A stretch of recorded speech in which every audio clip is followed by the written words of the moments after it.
All right. Hi. Well, shall we begin? Sure. Let's go. Ladies and gentlemen, welcome back to Pathways to Excellence. Today I have an incredible guest here with me. I have Mr. Curtis Johnson, the Executive Director of the Malaysian American Commission on Educational Exchange. I'm here, by the way, at the MACEE office in Menara Yayasan Tun Razak. Had an amazing tour earlier. Thank you so much for that and for bringing me into your space. Thank you for coming. Thank you. We don't get as many guests as we did in the past, but we're very happy to open our doors to anybody who's interested, and very happy to have you and very excited to be appearing on the program. Thank you so much. Well, to kind of get us started, Curtis, I mean, I've heard about the MACEE from a range of different things that we've been kind of like doing together. I mean, like you're a regular attendee of AUAM events, you come over and you're always this constant presence. I see you basically commenting on like people I wouldn't expect that you'd be, like speaking to right there, Jared out there, for example. What's up, Jay? What's up, Jay? That's the homie. That is a homie. And to kind of start us out right here, how has Malaysia been for you in this time that you've been here? Malaysia Boleh. Malaysia Boleh. Yeah, so to give you a little bit of background about me and my experience in Southeast Asia, I've been in Southeast Asia, I would say the last 9 years of my life. I've lived in Vietnam, Indonesia, now Malaysia, and doing a lot of work in cultural and educational exchange in many different ways. And Malaysia has been great. I started the job as executive director during COVID. So like many people who started their job during COVID, our first staff meeting was on Zoom. And when you have an organization that's sole primary focus at the present is educational exchange and people are not moving, it gives us great opportunity to do a reimagination and a reconsideration of what it is we do, what our purpose is, and what our goals are. And subsequent to that, to your point, I'm any and everywhere, mostly because when I started, I couldn't go anywhere. So, and also to your point, I'm very easy to spot in a crowd in a Malaysian event. So, people know when I'm there and people know when I'm not. So I do my very best to try to be as many places as possible, all in the support of the work that we do, which we call educational diplomacy. And anytime there's connectivity between Malaysians and the United States with education, I want to make sure that people feel supported by an entity that's been doing it for over 6 years. Amazing. Thank you so much, Curtis. So to kind of get the ball rolling, what in your mind is educational diplomacy and what is MACEE's role in bringing that forward? Where I will start is with how we were created. January 28, 1963, the government of Malaysia and the United States entered into an agreement, and it was a binational agreement to formulate this organization and fund this organization, which they called MACEE, the Malaysian American Commission on Educational Exchange. And the goals were to foster this relationship between the two countries under the Fulbright program and other educational exchange programs. The Fulbright program is 75 years old. MACEE is 61 years old now. And over our 60 plus years, we've sent over 1,000 Malaysians to the United States and over 2,000 Americans here to Malaysia. Again, with this educational diplomacy component. And to answer your question about what is educational diplomacy, it is the exchange of information, ideas, of research, of opportunity binationally. So it's not a one-way street. It's not just Americans coming to Malaysia. It's not just Malaysians going to the United States. But how are we continuing to build these bridges of understanding, of academic impact and endeavor for the greater good of not only each country individually or collectively, but also the world. And so a lot of our programs, we're looking for individuals who are going to be those change makers. And so, again, MACEE over the 60 years has been, for Malaysians, the one-stop shop for U.S. education, understanding, and opportunity, whether it be coming to MACEE to do academic advising and educational advising on what are the right schools to go to in the United States, whether it be taking tests that are necessary in the United States but may not be necessary anywhere else, like historically the ACT, SAT, CFA exam, things like that. Being a space where people have the opportunity to do that. But in addition to that, being a space where there were opportunities for sponsorships and opportunities for exchange. And it's not just about going to the United States or coming to Malaysia and being in the classroom. That's a big part of it. But there's a cultural component as well. You've gone to school in the United States, and while I'm sure you learned a lot in the classroom, you probably learned more on the streets of Chicago and just in dorm rooms and different things about yourself, about other people, about other cultures, not just American, but globally, which I'm sure have helped you in the work that you do today and the work that you'll do 10, 15 years from now. So any way we can try to continue to cultivate that and grow that space is we do our best within our purview to try to figure out how to be helpful. Wonderful. Thank you, Curtis. So you mentioned a little bit about the classroom earlier. So now I'd like, if we could, to go back to the early days of Curtis Johnson. Me too. I would like to go back there too. Cheers to that. There was a time when you were a part of Morehouse College. Yes. That is essentially one of the HBCUs right there. Historically Black colleges and universities. Yes. Incredible college right there. And you eventually went on to American University. Correct. So then, now all these different educational experiences, somehow or another along that winding road that we have of life brought you all the way to Southeast Asia. Like, how did that happen? And like, how did your university experience shape that outcome? That's a great question. So you started with Morehouse College, which, yes, it's a historically Black college and university. And for Malaysians who may not know why those exist, there was a time in the United States where it was illegal for somebody who looked like me to know how to read. It was illegal for somebody who looked like me to get married. It was illegal for somebody who looked like me to go to university, like illegal. Not just, we're not to the place to where we just denied entry, but it was against the law. And so what happened throughout the America South, particularly after the Civil War, is that mostly religious groups would start these historically Black colleges and universities. And so Morehouse being one is an all-male institution, and some of our alumni, including myself, would be Martin Luther King Jr. is a graduate of Morehouse College, Samuel L. Jackson, Spike Lee, David Satcher, Edwin Moses. We're filming during the time of the Olympics. He was a three-time Olympian in the hurdles from the United States. These institutions are extremely important even today with continuing to foster the education and tradition and the growth of African Americans. They're not exclusionary at any stretch of the imagination. Anybody can go to school there. We've even sent Malaysian Fulbrighters to HBCUs historically, so they've been on campuses. But it's something, as you can tell, I'm extremely proud of. My time at American University was actually, I was going to night school for my master's in public administration, and during the day I was working on Capitol Hill while I was going to school. In addition to working on Capitol Hill, I worked the Obama campaign for 2007, 2008 while I was there, and in addition to that, I was in the Obama administration when I finished my education and graduated as well. And the master's in public administration, really more than anything else, helped me see different perspectives when it came to public policy and how it's implemented and how it's administered. How I ended up in Southeast Asia had nothing to do with my education and everything to do with my wife. Wow. So my wife is a foreign service officer, and so she works for the State Department, and as a good trailing spouse, I find work where we are. And so when I took the job here at MACEE, I was actually living with our son in Indonesia, and she was assigned here in Malaysia and said there was an opportunity at MACEE, and so I went for it, and I found my way here. Wow. And so I've been here for 3.5 years. Wow, amazing.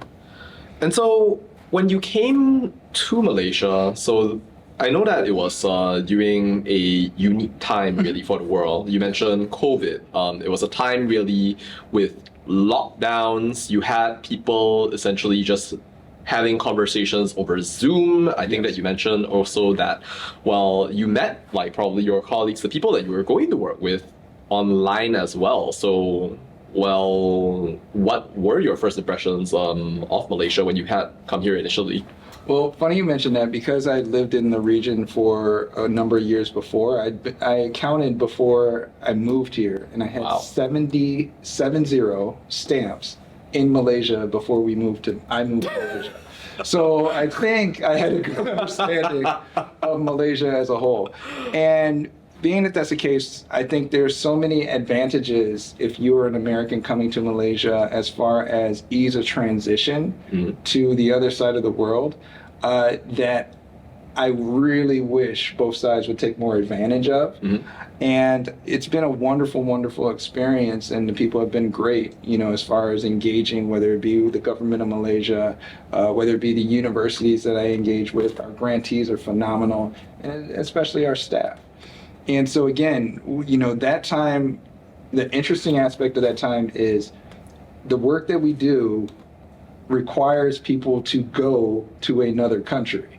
And when borders are shut, you can't do that. And so you really have to take there's two ways to really think about it, right? Like, one, you can say, oh my goodness, we can't do what we do, we can't, and be scared about that. Or you can say, all right, now that we have this pause, what do we want it to look like when it opens up? Because it will open up, but what do we want it to look like? How do we build something that, will continue to grow and last and be there for the next 60 years?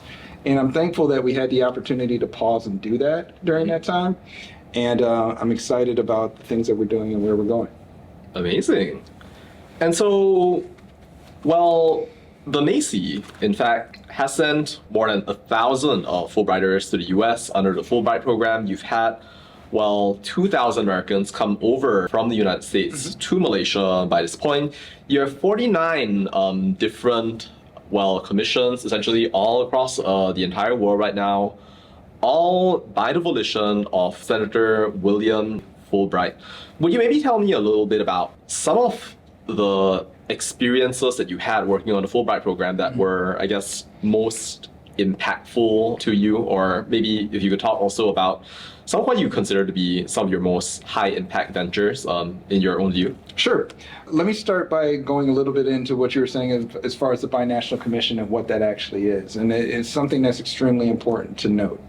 The Fulbright program is in 160 countries. In 49 of the countries, as you mentioned, we have these binational commissions. And what that means is we have a partnership with the host country and the United States. So our board of directors, so everybody who's on staff at MACEE are funded by both governments. So our salaries, our programs, and everything are funded by the government of the United States as well as the government of Malaysia. Our board sits 5 Malaysian government officials as appointed by our honorary co-chair, the Minister of Higher Education. On the American side, there are 5 American representatives on our board as appointed by the U.S. ambassador to Malaysia.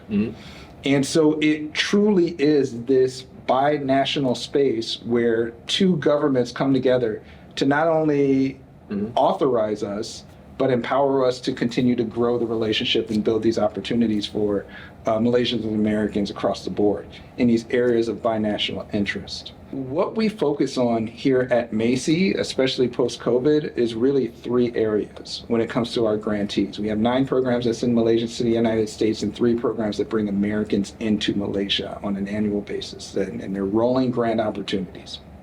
But there's 3 real areas we focus in on as far as our work and the places and the things that we can control. First and foremost is building a strong infrastructure. We want to be able to have 500, 600 applications on any given grant in any given year. The question is, does our infrastructure allow and can handle that?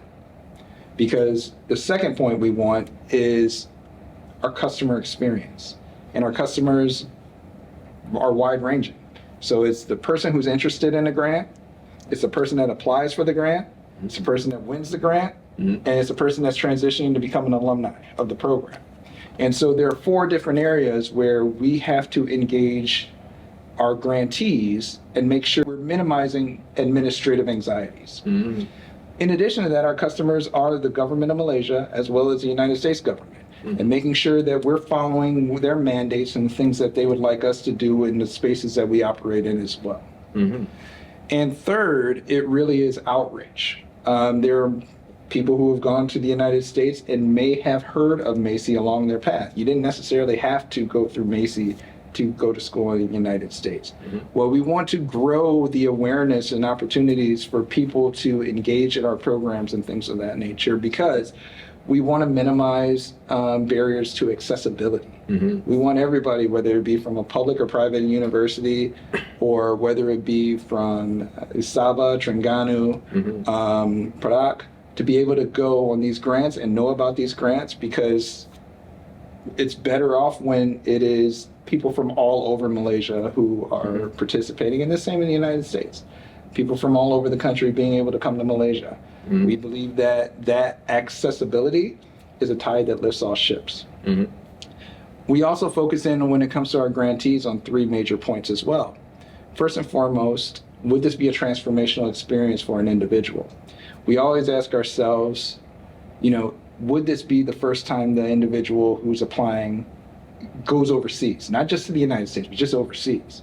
Because as we all know, who have been somewhere else and who have gone to school in the United States, or we've left the country, the moment we set foot back in our home country, we know there's been a transformational change internally. Well, we want to provide that for everybody as well. Two, when we look at our grantees, we also want individuals who are going to tangibly, positively impact Malaysia and or ASEAN. And that works for Americans coming in as well as Malaysians going out. Third, and final, we need ambassadors to our programs and to the work that we do. And one of the things, we talked about earlier, bonds, and what are the bonds with grants and things like that. And I'm often asked, well, what's the catch? I get this grant, I get this opportunity to go to the United States. What do I need to do? And our biggest bond is bring 5 more people like you back for the next interview cycle. Right? We want to continue to build and opportunities for people. Like stay involved. How do we pay it forward? In a very service-oriented manner. Those are the things we look for. The programs in which we're starting, and I think more than anything else, the work that we've tried to do post-COVID is really focus in on how do we show Malaysia the impact of Malaysian grantees holistically to the country. Right? A lot of our work is essentially a gamble. You interview people and you say, I think they're going to be a rock star, maybe not. But what we want is to be proven right. We want to make sure that when a person returns, that they're seen as the rock star in their field and in their space. We want to be able to go with them on their journey along the way. As I said earlier, we're Morpheus, we're Gandalf, we're Obi-Wan Kenobi. We're the guide. We don't make diamonds. We just shine show them up a bit. Yeah, we just show the way. And we provide opportunities for people who are going to be rock stars with or without us, right? So those are the things that we've been working on and showing Malaysia. There's been a lot of talented Fulbrighters who have done a lot of great things in nation building here. And we want to make sure that they're highlighted and that there is co-ownership in this experiment that we've had for the last 60 years. Wonderful.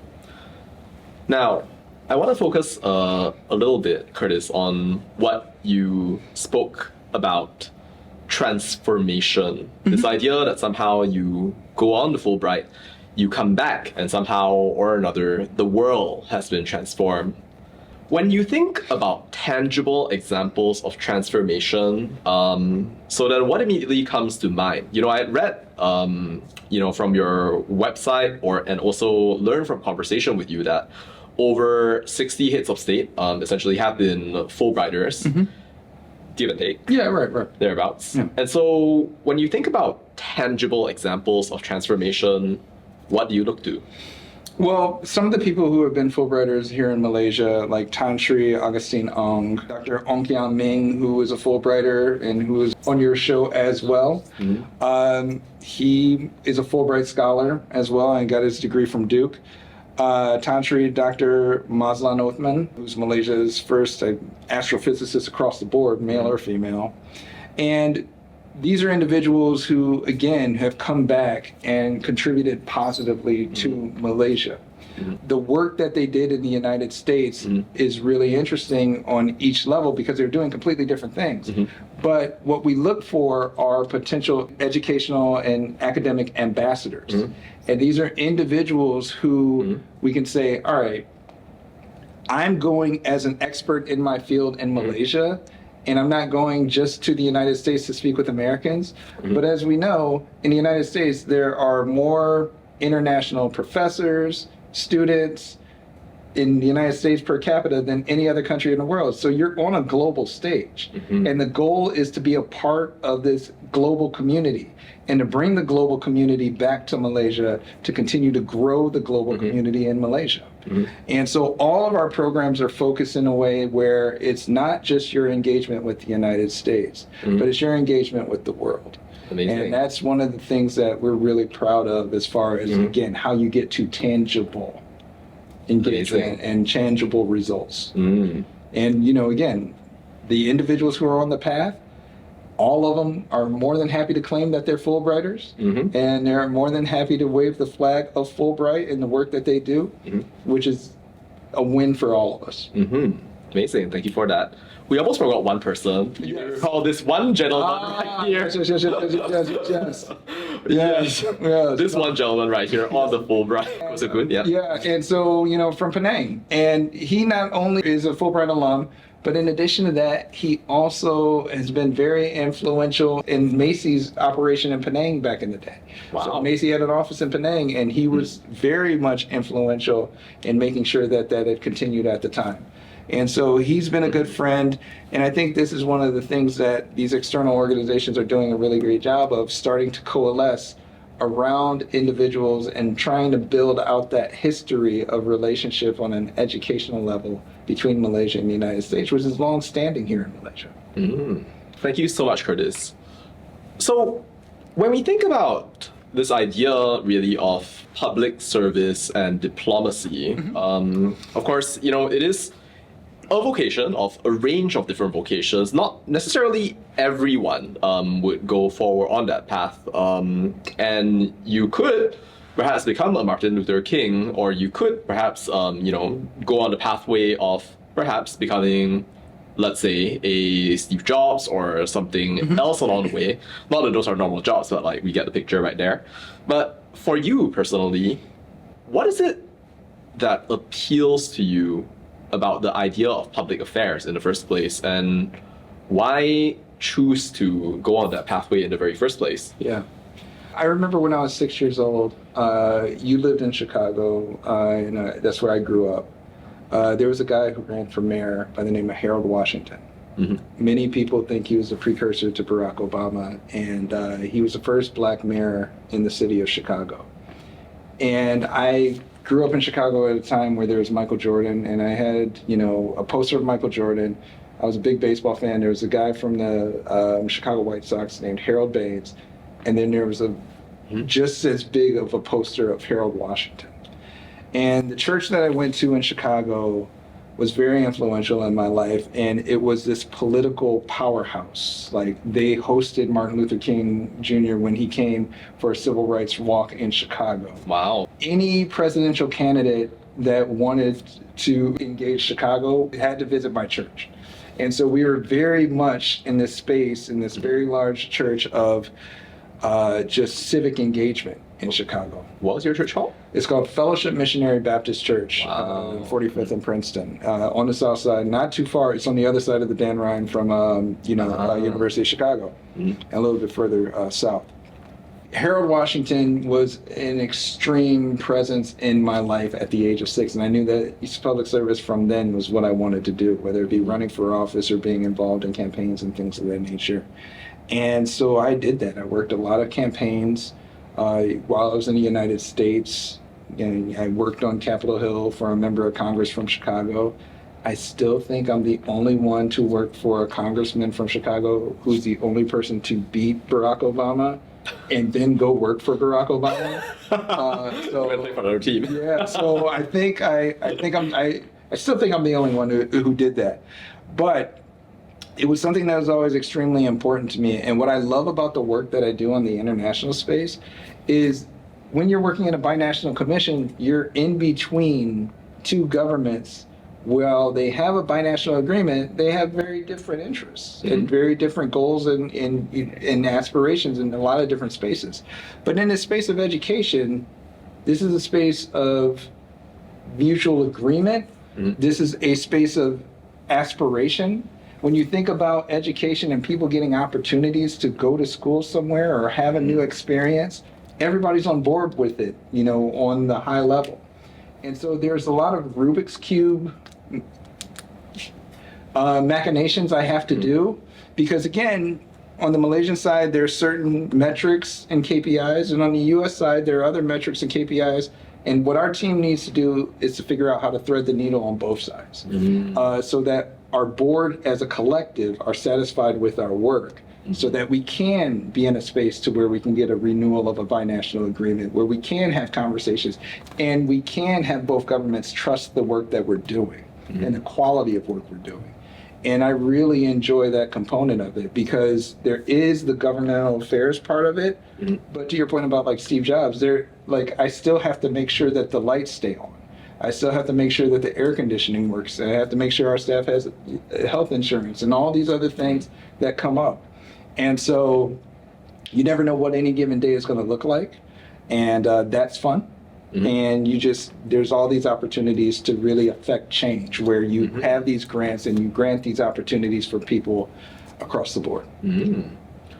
So what then happens on a day-to-day basis then? Like when you're kind of like going about, you know, like moving between like governments right there. It almost sounds like, you know, like secret agents, like talk to this government, that government, this government, that government. No, we're on the same team. Again, because they both signed an agreement with each other, and they both want it to be successful. One of the things I talk to our staff is that, you know, I tell them all the time, I'm like, I need you to be successful. Like everything I say and everything I do for you is for the purposes of you being successful, because if you're successful, I'm successful. And so both governments need us to be successful. Right. Because again, that is what validates the agreement. In every situation, there has to be a value proposition, right? Like, so we give these grants out. And if we want alumni to come back and work with us, we have to provide a value proposition. You know, we have to say, here are the opportunities that we will help engage you in these different spaces and these different things. What is the value add for Malaysia? What is the value add for the United States? That takes a lot of listening. Oh, yes. I'm doing a lot of talking, but it really does take a lot of listening and hearing where there are pain points and seeing where you can alleviate those pain points. And so that's where I think we get the most value out of our work. And it is about sharing with the Malaysian government, like, look, this is what we're doing, and helping them understand. We work for you just as much as we've worked for the USG. Like, we work for both sides, and we want to figure out what's the win for everybody. I took a negotiations class during my graduate school time at American University, and they had two models of negotiation, right? Like, there was, how much of the pie can you cut out for yourself? And that would be, say, if you're negotiating a car, the price of a car, if you're negotiating your salary, right? How much can I get for myself and what my negotiation skills are there? That's one. The other one is you have the same pie and you have to ask yourself, how do I grow the pie? How do I expand the pie so that everybody gets a bigger piece? And where I did really well was the latter. It was, how do I grow the pie so that everybody gets a bigger piece? And that's what I kind of see as my role on that space. And my role on the internal space is making sure that we're, again, minimizing administrative anxieties for everybody that wins these grants. Because when you win a grant to the United States and you win a grant to Malaysia, it's a great feeling. Nobody ever tells you about all the paperwork you have to fill out. Nobody ever tells you how you have to go to the embassy and do these, you know, and go through the interview and all of these other things that come with it, or having to convince your parents that you're going to go, and vice versa, either side.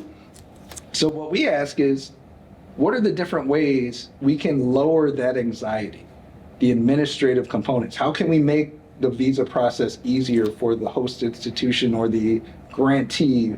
Or how can we figure out how we make sure that once people come, they know where to find housing and things of that nature, to take just something off their plate so that they can fully enjoy the experience, which is extremely important when you're going on these exchanges and, you know, having these opportunities. Wonderful. Thank you for that. When you think about this whole experience so far, what would you say have been some of the biggest challenges that you've had in working with both governments, and what do you see as kind of like the road forward? Yeah. Ooh, controversial question? Not really. Not really. Not really. It's the nature of government. So one of the funny things I always say is there's universal truths. Right. So there was something that happened on the Malaysian government side, and it's like, oh, that's just the way we operate.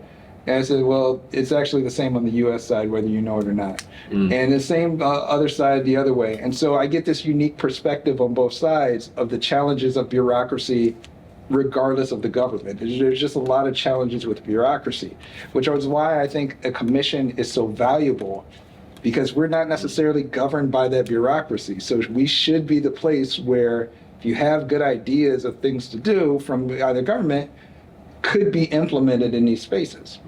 As long as 10 people agree to it, we're good to go. What I would also say is on the US side, every officer changes every 3 years. Every ambassador changes every 3 to 4 years. And so when you're dealing with impact of a Fulbright program, it's a long-term impact. So the question is, the people who are here today, who are approving these grantees, do they see the value of an impact of the individual 10, 15 years from now? Probably not. But it's the same thing on the Malaysian side, because civil servants change and they have to rotate and they do different things. So being able to help individuals and support our board members in present time and help them understand the totality of what we do, and that the direction we're trying to go is going to outlast us and them, I think is a hill to climb, but you have to be intentional about how you climb that hill. And I think we do a good job in that we're actually even asking the question, right? Like, how do we engage people to get them bought in on the front end, like their first day on the board and their staff, so that they have an understanding of what we do and are able to help us move forward. Wonderful.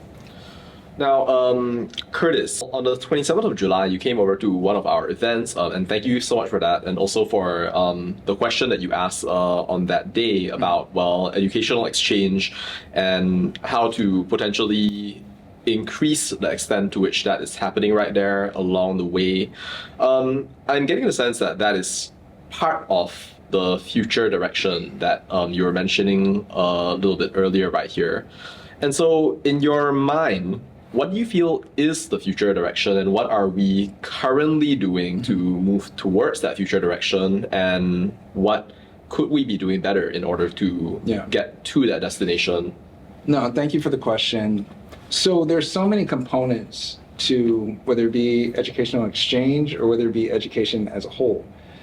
Historically, as we've talked about in the past, and many Malaysians may know, there have been a lot of Malaysians that have gone to school in the United States. They either stayed or they came back and have been high impact individuals who are well placed in their various areas of business. What I would love to see more than anything else is a coalescing of that space, those individuals who went for undergrad and are alumni and who are here in Malaysia or in the United States, the people who are on our programs and on these educational exchange, all of these individuals in these associations and these alumni organizations who have benefited from the partnership between Malaysia and the United States that allows that movement on either side to come together and show both governments this was a worthwhile endeavor. Like this, we talked about this earlier. Every policy is, essentially, we hope it works and we think it may work. And so when you have these individuals who have actually made impact, and we don't coalesce these groups, there's opportunities in the economic sector with taking young Malaysians who come back or older Malaysians who come back and want to work with AmCham related companies. There's opportunities for, again, extending your education in different ways back in the United States or coming back and vice versa. And so the more that these groups are coming together and banding together and supporting each other, I think is of value to both the United States and the government of Malaysia to see that and have an understanding like, yes, the work that we're doing is valuable. Let's do some more, right? And I think the event that I went to was a wonderful representation of the direction in which it's going. And so I was very happy to be there in support. And that I thought it was a great event. And thank you also so much for, well, even supporting us by, well, being there at the launch of the AUAME, which, well, you were present for. It was truly an honor to be able to launch that as well. And yeah, we are deeply thankful to you. My pleasure. To MACEE, the government of Malaysia, the United States, the Ministry of Higher Education, and basically all bodies. It's something that we hope that we can really extend. Although, of course, we are sure that there will be teething steps along the way, but I'm confident that we can work on those together. Yes. Thank you so much for that. When you look forward then to, I guess, some of the individuals who are on your programs at this stage right here, well, speaking, well, as not just, well, executive director of MACEE, but also as somebody who has been through many of these experiences while dealing essentially with diplomacy in various ways in Malaysia, studying public affairs. How do you feel that people can maximize their experiences and also their contributions during their exchanges? I would say this, one of the selling points of a U.S. education is I call it like a salad bar, right? You have the opportunity. Salad bar. Yeah, well, it's a salad bar. You're walking down the salad bar. You're like, oh, well, I like tomatoes. Let me have some tomatoes. I don't like olives. I don't want the olives. So you have this opportunity to pick and choose a lot of things with the liberal arts education that you want, you're just interested in. You have an opportunity to you know, I can't think of the word, but just audit. You have the opportunity to audit classes and just sit in. And you have an opportunity to think critically about different issues. You're in classes where there's no such thing as a right answer. You just have to convince your professor that the direction in which you're going is correct. And I think in the United States, one of the things that's of value is professors see themselves not as the end-all be-all, but they see themselves as students that are just further along than you are. And so again, they look at it as them being guides. And so these opportunities open mindsets and open just different ways of thinking, which I think is of extreme value across the board. And so as these things continue to happen, and one of the things is, I will say this, again, with the government of Malaysia, I want to be clear. A lot of the things that we're able to do has to do with our support from the government of Malaysia on our board and the Ministry of Higher Education allowing us to do that. But one of the conversations I had when I first started is I talked to Dr. Naraza Binti Omar, who is the Undersecretary for International Relations, the Ministry of Higher Education. She was our chair and now is our vice chair at MACEE. And I told her, I said, I understand you're the Undersecretary of International Relations for the world. I understand we're one piece of that bigger puzzle. But if you let me be as aggressive as I can in our programming and in things that we want to do, I guarantee you the other countries around the world are going to come to your table with better deals. And I really focus in on rising tides that lifts all ships. For me, personally, outside of MACEE, it doesn't matter where a Malaysian goes to school overseas, so long as we have more people with experiences outside of their home country. And I'll say the same about the United States. We have plenty of Americans who will say the United States is the greatest country in the world, and you ask them where have they been? Well, Cancun for spring break for 3 days. And you're like, that, I don't, you know what? I appreciate that, but I don't. Like, I was like, you know what? I completely feel where you're coming from, but there is an entire world out there that you have not experienced. And so I do believe growing accessibility and opportunity for people is a very big deal. And so we're very excited to be a part of that. Wow. True to the spirit of the fighting pacifist, the courageous dissident, Senator J. William Fulbright, your legacy is on full display right here. So as we come to the close of this conversation, Curtis, thank you so much for your time so far. What are your future goals for MACEE, and how do you envision the future of educational diplomacy? Right. Well, that's a great question. One of the things we do as an executive directors, and every commission has an executive director or somebody who's and we future-proof. Right. A lot of the things we have to do is future-proof. So we have to look long-term and figure out what are the things that we want to do. And there's a lot of different programs that we're working on internally that we want to pitch to both governments and say, hey, here are some things we think we can do under the auspices of Fulbright that may have been done in another country that we'd like to bring here. And without getting into too many details, because they have to be approved by both governments and have to be vetted in that regard. But I can count 5 or 6 different programs that we're working on as we go through our renewal. We're up for renewal next year. And all signs point to the U.S. government and the government of Malaysia wanting to continue their relationship. And that is a very good thing. But that gives us an opportunity to kind of shoot for the stars with different opportunities. Wow. Well, we're really excited about it. There's nothing that's sacred or just that has to stay, that everything is on the table and everything is things that we can potentially work on and we can figure out if they can work, if they can't work. But the more we engage in those conversations and the more we engage in those dialogues, I think it's better off it is for both cultures and both countries to have greater opportunity. And so what it really boils down to more than anything else is our job is really simple. How can we send more Malaysians to the United States, and how can we bring in more Americans to Malaysia under our auspices of our educational diplomacy? And when you put it like that, it makes everything else really, really easy. That's the direction we're going, and we're excited about that because it gives us an opportunity to be creative and dream and think through things. Mm-hmm. And so, again, as there's this rising push and tide of external champions of the educational experience in the United States, or vice versa, the educational experience here in Malaysia from Americans, that helps us. Mm-hmm. That strengthens our case, the case study we're trying to make, which we're really excited about. So stay tuned. All right. All right. And in shooting for the stars, I hope that you will find the stars of destiny, the galaxies, and the constellations that you're looking for. I'm sure that, your work will continue to benefit many more generations of students to come. And it was an absolute pleasure to have this conversation with you. Ladies and gentlemen, MACEE Executive Director Curtis Johnson. Curtis, it was an absolute pleasure. Pleasure was all mine. Thank you so much. Thank you very much. Thank you so much. Appreciate it.